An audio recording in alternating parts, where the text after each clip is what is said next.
ایک قاری نے بچے کو اتنا مارا کہ وہ انتقال کر گیا۔ بہت صدمہ ہوا، بہت دکھ ہوا۔ اس کی کمر کی فوٹو تھی اور اس نامراد قاری کی فوٹو تھی۔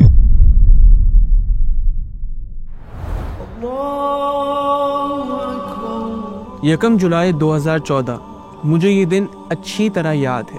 یہ مدرسے میں حفظ کرتے ہوئے میرا پہلا دن تھا۔ میں اس وقت 9 سال کا تھا۔ 9 سال کے بچے کے لیے اپنا اسکول چھوڑنا تھوڑا ٹف ہوتا ہے۔ 3-4 سالوں میں دوست بن جاتے ہیں، عادتیں بن جاتی ہیں، لیکن میرے اسکول کے حالات کچھ ایسے تھے کہ میں اسکول کو بہت زیادہ مس نہیں کر رہا تھا۔ ہاں، مدرسے کی بھی تھوڑی سی ٹینشن تو تھی، کیونکہ جب میں ناظرہ کرنے یہاں آتا تھا تو حفظ والے سیکشن سے کافی خوفناک آوازیں آتی تھیں، اور اب میں خود اسی سیکشن میں جا رہا تھا۔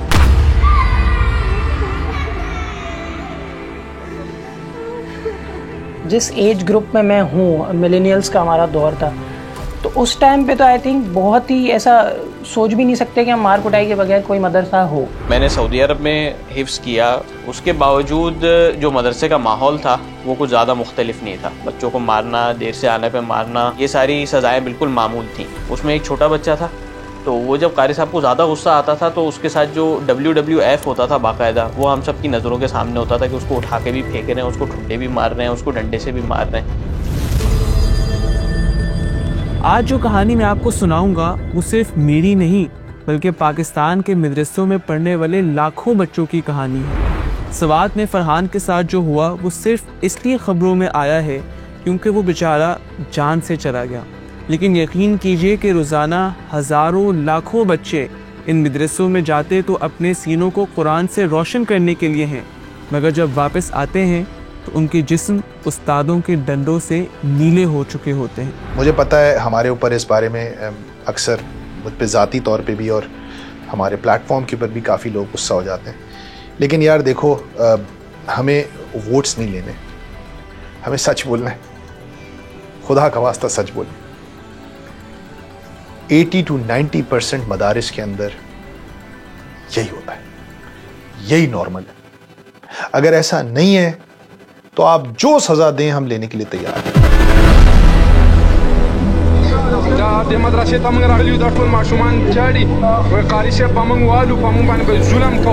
آگے بڑھنے سے پہلے آپ سے ایک چھوٹی سی ریکویسٹ۔ ہم رفتار میں بہت محنت اور رسک لے کر ان ٹاپکس پر ویڈیوز بناتے ہیں جن پر شاید کوئی اور بات نہیں کرتا۔ یہ سب ہم صرف اس لیے کرتے ہیں کہ ہم کوئی یوٹیوب چینل نہیں۔ Raftaar is a movement for social change, اور کوئی بھی تبدیلی آپ کے سپورٹ کے بغیر نہیں آ سکتی۔ So please hit the subscribe button. اور ایک اور ریکویسٹ، ہو سکتا ہے کہ اس ویڈیو کو دیکھ کر آپ تھوڑے سے ٹریگر ہو جائیں، شاید آپ کو لگے کہ ہم مدارس کے خلاف کوئی بات کر رہے ہیں، لیکن ایک بار اپنے ارد گرد کسی بھی حافظ قرآن سے اس کے بچپن کا حال پوچھ لیجیے گا، آپ کو ہم پر یقین آ جائے گا۔ اعوذ باللہ من الشیطان الرجیم، بسم اللہ الرحمن الرحیم، قل هل يستوي الذين يعلمون والذين لا يعلمون انما يتذكر اولو الالباب۔ اور جو لوگ علم رکھتے ہیں اور جو نہیں رکھتے، کیا دونوں برابر ہو سکتے ہیں؟ اور نصیحت تو وہی پکڑتے ہیں جو عقل مند ہے۔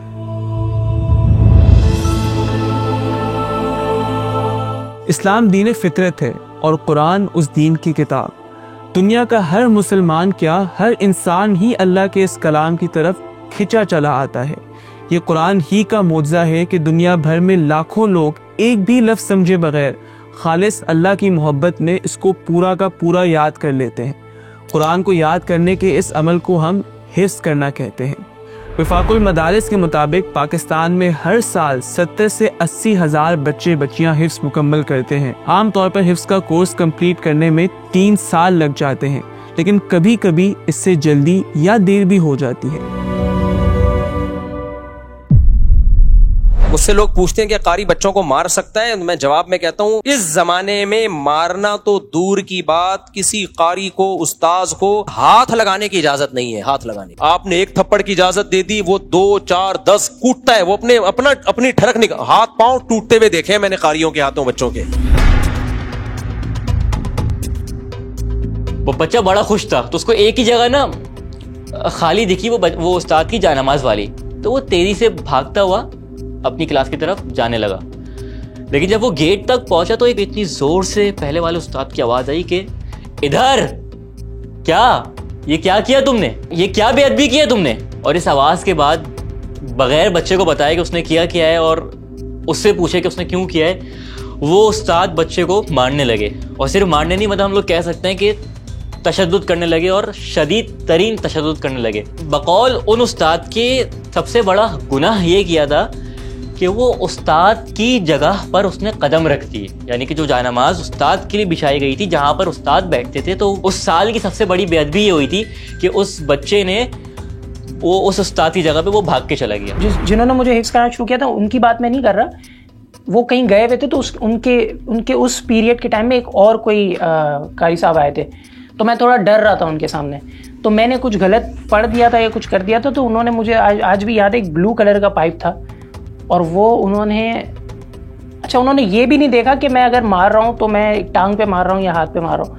انہوں نے مجھے دیکھے بغیر مارا. اور وہ دیکھے بغیر جو انہوں نے مارا تو وہ میرے آنکھ پہ، لیفٹ آئی پہ ذرا سا بچ گئی تھی لیفٹ آئی، تو یہاں مجھے لگا تھا وہ کافی ٹائم تک یہاں نشان رہا تھا. جب دوسرے مولانا کے پاس تھا وہ دو بچے کو بولتے کہ میرے پیر پکڑے، دوسرے 2 بچے کو بولتے میرے ہاتھ پکڑے، پھر مجھے بہت مارتے، جو ملتا ہے اس سے مارتے، وائر سے مارتے، پائپ سے مارتے، ڈنڈے سے مارتے. دیکھیں اس کے 2 پہلو ہیں، ایک تو یہ کہ یہ ایک آؤٹ رائٹ ٹارچر ہے، ابیوز ہے، ایک بچے کے ساتھ ظلم ہے، ایک ظلم اس بچے کے ساتھ ہے، اور دوسرا ظلم یہ لوگ اللہ کی کتاب کے ساتھ کرتے ہیں کہ جب ایک شخص کو اتنی تکلیف اٹیچ کر لے گا وہ اس پروسیس سے جس میں اس نے قرآن کھولا ہوا ہے، وہ کیسے اس قرآن سے کچھ سیکھے گا بعد میں بڑا ہوگا؟ وہ نہیں سیکھ پائے گا، اس کے ایک ایسوسیشن، نیگیٹو ایسوسیشن ہو جائے گی اس چیز کے ساتھ. آپ نے جہاں سے حفظ کیا، کیا آپ وہاں اس کو حفظ کرنے کے لیے بھیجنا پسند کرو گے؟ Would you recommend? نہیں، کبھی بھی. آپ کو پتہ ہے ایک بڑا مشہور کانسیپٹ ہے، اس کو لرنڈ ہیلپلیسنس کہتے ہیں. وہ یہ ہے کہ جب ہاتھی کا بچہ چھوٹا ہوتا ہے نا، جن کو ٹرین کر رہے ہوتے ہیں سرکس میں یا کسی بھی جگہ پہ، تو وہ چھوٹے ہاتھی کے بچے کے پیر میں ایک زنجیر ڈالی جاتی ہے. وہ اس وقت جب وہ چھوٹا ہوتا ہے ہاتھی کا بچہ تو اس کے لیے کافی ہوتی ہے، وہ اس کو نہیں توڑ سکتا. لیکن پھر ہاتھی 10 گنا بڑا ہو جاتا ہے سائز میں، بے تحاشا طاقتور ہو جاتا ہے، لیکن وہ تب بھی اس زنجیر میں ہی بندھا رہتا ہے، وہ اس کو توڑ نہیں پاتا. ایگزیکٹلی یہ سیم سچویشن ان تمام لوگ ساتھ ہوتی ہے جو بچپن میں اسکول یا مدارس یا اپنے پیرنٹس کے ہاتھوں ابیوز ہوتے ہیں. ابو کو میں بتاتا تو ہوں لیکن میں بولتا ہوں کہ وہ مدرسہ میں نہ بتائے، کیونکہ اگر مدرسہ میں بتاتے تو پھر ہمیشہ ہمیں انسلٹ کرتے، سب کے سامنے ہمیں بری چیزیں کہتے، مطلب پھر اچھا نہیں لگتا. پھر اس لیے میں نے بولا کہ آپ کمپلین نہ کریں. بیسکلی وہ اتنے خوف زدہ ہوتے ہیں ان لوگوں سے جو ان کو ابیوز کر رہے ہوتے ہیں، ابیوزرز ہوتے ہیں، چاہے وہ ٹیچر ہوں یا قاری صاحب ہوں یا کوئی رشتہ دار ہو یا کوئی والدین ہو، کہ وہ اب بڑے ہو چکے ہوتے ہیں، اب وہ 25-30 سال کے ہو چکے ہوتے ہیں، اور ان کے اندر اب یہ کیپیسٹی ہوتی ہے کہ وہ انصاف مانگ سکیں، بدلہ لے سکیں، لیکن ان کے دماغ کے اندر وہی بے بسی ہوتی ہے بچپن کی کہ جب وہ 7, 8, 9 سال کے تھے اور وہ بے بس تھے تو اس شخص کے متعلق ویسے ہی بے بس رہتے ہیں زندگی بھر. ماں باپ قاری صاحب کو گرین سگنل دیتے ہیں باقاعدہ. اب بچے کی عمر کیا ہوتی ہے جب وہ مدرسے جاتا ہے؟ بچہ ہوتا ہے 5 سال کا، 7 سال کا، 8 سال کا. یہ وہ عمر ہے جب بچہ اپنی اکثر چیزوں میں والدین پہ ڈیپینڈنٹ ہوتا ہے. جب قاری صاحب کا معاملہ آتا ہے تو یہ حیران کن طور پہ جہاں پہ وہ یقینی طور پہ اس کو نقصان پہنچا رہا ہوتا ہے وہی فزیکل نقصان پہنچا رہا ہوتا ہے جس سے والدین دوسری جگہوں پہ اس کو روکنے کی کوشش کر رہے ہوتے ہیں، بچانے کی کوشش کر رہے ہوتے ہیں. وہ قاری صاحب کو اس گرین سگنل دے دیتے ہیں کہ بھائی ہڈیاں ہماری، گوشت تمہارا اور چمڑی آپ کی، اور اس طرح کی باتیں کرتے ہیں. آپ یہاں مدارس میں دیکھیں نا، جو مدرسے کا محتمم ہوتا ہے اس کے بیٹے کو کیوں کبھی قاری صاحب نہیں مارتا. ایک قاری صاحب ہوگا جو کلاس کے سارے لڑکوں کو جو ہے اٹھا کے پھینک رہا ہوگا، لیکن محتمم کا بیٹا آ کے اس کو اس کے منہ پہ گالی بھی دے دے, اور یہ میں ایگزیجریٹ نہیں کر رہا, یہ اپنی دیکھی بھی سنی بھی بات ہے, وہ قاری صاحب کے ساتھ بدتمیزی بھی کرتے تو قاری صاحب ہی کر کے اس کو ٹال دیں گے. کیوں؟ کیونکہ اس کے باپ کا ڈر ہے کہ اس کا باپ محتمم ہے, کل کو مجھے نوکری سے نکال دے.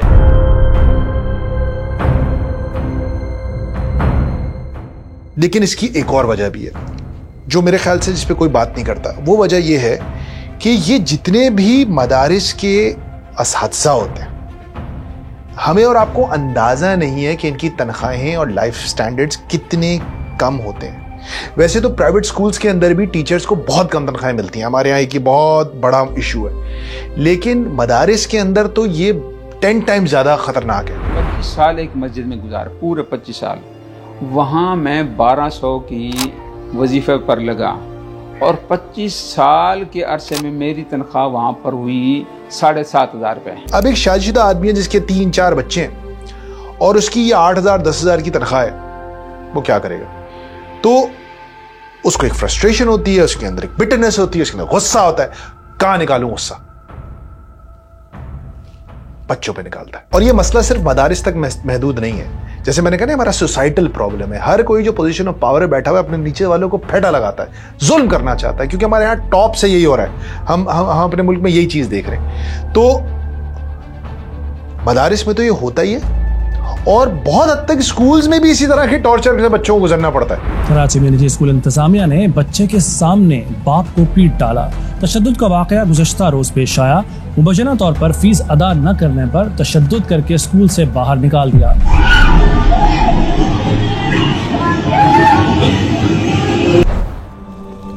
تاریخ سپٹمبر 5. 17 سالہ حنین 10ویں کلاس کا طالب علم ہے. صبح سویرے یہ سوچ کے گھر سے نکلا کہ آج کچھ نیا سیکھنے کو ملے گا. ہزاروں ایسپیریشنز لیے گھر سے نکلا یہ حنین جب اسکول پہنچا تو کمپیوٹر سائنس کی کلاس کا وقت تھا. یاد آیا کہ کمپیوٹر سائنس کا لیکچر تو یاد ہی نہیں کیا. پھر حنین نے سوچا کہ خیر ہے, ٹیچر جان سے تھوڑی نہ مار دیں گے لیکچر نہ یاد ہونے پہ.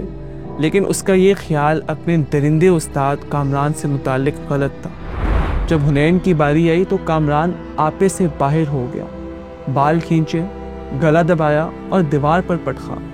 حنین نے فریاد کی کہ سر مجھے سانس نہیں آ رہا, اور آگے سے اس حیوان نما ٹیچر کا جواب تھا, بس کرو یہ ڈرامے. جب کئی منٹ حنین زمین سے نہ ہلا تو اسے ہاسپٹل لے جایا گیا, جہاں پتہ چلا کہ حنین اور انسانیت دونوں کی موت ہو چکی ہے. حضرت انس بن مالک رضی اللہ تعالیٰ عنہ نے حضور صلی اللہ علیہ وسلم کی 10 سال کی عمر سے خدمت کی. صحیح بخاری کی حدیث کے مطابق وہ فرماتے ہیں کہ میں نے رسول اللہ صلی اللہ علیہ وسلم کی 10 سال تک خدمت کی, مگر آپ صلی اللہ علیہ وسلم نے کبھی مجھے اف تک نہیں کہا. کبھی یہ نہیں فرمایا کہ تم نے یہ کیوں کیا, اور نہ ہی کبھی کسی کام کے بارے میں جو میں نے نہیں کیا یہ فرمایا کہ تم نے یہ کیوں نہیں کیا. ایک اور اہم واقعہ حضرت انس بن مالک رضی اللہ عنہ سے ہی منسوب ہے. وہ فرماتے ہیں کہ رسول اللہ صلی اللہ علیہ وسلم نے مجھے کسی کام کے لیے بھیجا. میں نے کہا واللہ میں نہیں جاؤں گا, حالانکہ دل میں ارادہ تھا کہ جاؤں گا. پھر میں بچوں کے پاس سے گزرا جو کھیل رہے تھے, تو اچانک رسول اللہ صلی اللہ علیہ وسلم پیچھے سے آئے اور میرے کندھے پہ ہاتھ رکھا. میں نے پیچھے دیکھا تو آپ صلی اللہ علیہ وسلم مسکرا رہے تھے. یہاں سے ہمیں معلوم ہوتا ہے کہ نہ حضور صلی اللہ علیہ وسلم نے ڈانٹا, نہ ہی کسی اور طریقے سے سختی کی. پھر وہ مدارس جو قال اللہ قال رسول اللہ کے نام پر بنائے جاتے ہیں, وہاں معصوم بچوں کو مارنا کیوں نارملائز ہو گیا ہے؟ یہ کلیئرلی ایک اسلامک پریکٹس تو نہیں. اچھا, اب سوال یہ ہے کہ یہ مار پیٹ کا کلچر پاکستانی اساتذہ میں ہی کیوں پایا جاتا ہے؟ یار آپ لوگوں کے پاس جو مختلف لوگ آئے ہوں گے, میرا ایکسپیرینس اس سے مختلف اس طریقے سے ہے کہ میں نے پاکستان میں حفظ نہیں کیا, میں نے حفظ کیا ہے سعودی عرب میں. اب سعودی عرب میں حفظ کرنے کا طریقہ کار یہ ہوتا ہے کہ پاکستانی جو لوگ ہوتے ہیں وہ اکثر وہاں پہ پاکستانی قاری صاحب ہوتے ہیں, ان کے مدرسے ہوتے ہیں. تو یوں تو وہ سعودی عرب میں ہوتے ہیں, لیکن مدرسے کے اندر کم و بیش ماحول وہی ہوتا ہے جو پاکستانی مدارس کا ہوتا ہے. ان تمام واقعات کا کہ 2 ریزنز ہیں. ایک تو یہ کہ جو لوگ کر رہے ہیں ان کے کیا ریزن ہیں, اور جن کے ساتھ ہو رہا ہے وہ ایسا کیوں ہونے دے رہے ہیں. جو کر رہے ہیں وہ کیوں کر رہے ہیں. یہ آپ کی 150 سال پرانی کولونائزیشن ہسٹری سے اس کا تعلق ہے. ہمارے ہاں جو ورٹیکل ریلیشن شپس ہیں سوسائٹی کی وہ بہت ٹاکسک ہیں. ہر کوئی اپنے آپ کو خدا سمجھتا ہے.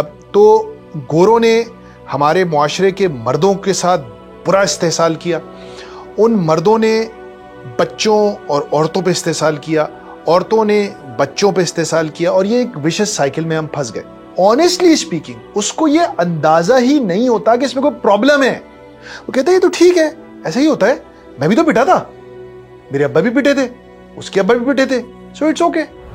لیکن سب سے افسوس کی بات یہ ہے کہ جب دنیا بھر میں کہیں بھی قرآن کی بے حرمتی ہو تو علماء کرام فوراً یک زباں ہو کے احتجاج کرتے ہیں, جو کہ کرنا بھی چاہیے, اور قرآن کا مقدمہ لڑتے ہیں. لیکن وہی علماء کرام جب حامل قرآن یعنی وہ بچہ جس کے سینے میں قرآن محفوظ ہو اس پر تشدد ہوتا دیکھتے ہیں تو خاموش رہتے ہیں. اگر میں آپ سے پوچھوں کہ بچوں کو دینی علم کیوں حاصل کروایا جاتا ہے, کیوں انہیں قرآن پاک حفظ اور ناظرہ پڑھوایا جاتا ہے, آپ کو یقیناً جواب ہوگا کہ بچے کو اللہ کے قریب کرنے کے لیے. لیکن اللہ کا قرب حقیقی معنوں میں اسی وقت ہی حاصل ہوگا جب یہی قرآن سمجھا جائے گا. خالی عربی یاد کرنا کافی نہیں. لیکن سوچنے کی بات یہ ہے کہ وہ بچے جو کئی سال لگا کے قرآن حفظ کرتے ہیں, ان میں سے کوئی کیوں قرآن کو سمجھنے کی کوشش نہیں کرتا؟ اس کا جواب بھی ہمیں اسی کم عمری میں انفلیکٹڈ تشدد میں ملتا ہے. اس مار پیٹ سے قرآن پڑھنے کا مقصد ہی تبدیل ہو کے رہ جاتا ہے. بچوں کے لیے قرآن یاد کرنے کا مقصد محض قاری صاحب کی مار سے بچنا بن جاتا ہے. اللہ کی محبت میں اس کا کلام یاد کرنا بہت کم بچوں کو یاد رہتا ہے. ایز اے ریزلٹ جس بچے کو قرآن کے ہر صفحے کے پلٹنے کے ساتھ ساتھ قرآن کے قریب تر ہونا تھا, وہی قرآن اور اسلام سے دور ہوا جاتا ہے. اور میرے خیال سے اس سے بڑی کوئی ٹریجڈی نہیں ہو سکتی. انا للہ و انا الیہ راجعون.